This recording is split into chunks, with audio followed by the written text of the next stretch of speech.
My name's Matt with Hoff Reviews, and today we're going to be covering the Sony FX3 versus the Sony FX30. Both of these cameras are cinematic cameras that serve essentially the same purpose. One of them comes in an APS-C sensor, 26 megapixels, while the other is a full-frame sensor that shoots 12 megapixel photos. And obviously these are cinematic video cameras, so let's get into it. Some of the main differences between these two cameras is that the FX30 is an APS-C sensor that shoots 26 megapixel stills as well as 4K 120 video. The FX3 is a full-frame sensor that shoots 12 megapixel stills and also shoots 4K 120 with no crop. Couple of the aesthetic features is that the screw-in holes on the top are black on the FX30.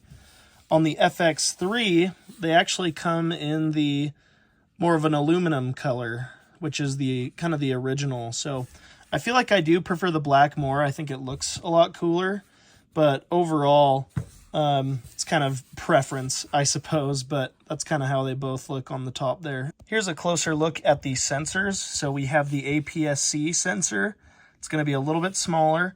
And then here we have the full frame sensor on the FX3, which is quite a bit bigger, as you can see, which allows it to bring in more light. So you're going to have a lot better low light capabilities in the FX3 versus the FX30. So if shooting in 4K is important to you in the dark without light, you'll definitely want to go with the full frame FX3. One thing to mention with the FX30 is that it does take 26 megapixel stills. So if you're into landscape photography, this is a really great option if you're looking to get a lot of detail. And with the APS-C sensor, you'll typically get about 1.6x throw. And so as a result, you'll be able to catch your images a little bit closer because it does have that crop. Keep in mind the FX3 does have 80 to 102,400 of ISO, while the FX3 only has 100 to 32,000. So you're going to get a lot better low light performance out of the full frame FX3.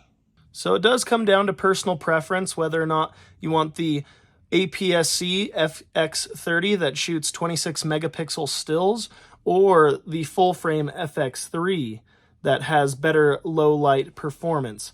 Both of them take fantastic video at 4K 120 10-bit. So it really comes down to what you're looking for and what's most important to you. Both are fantastic options and I definitely recommend both of them. Thanks for watching.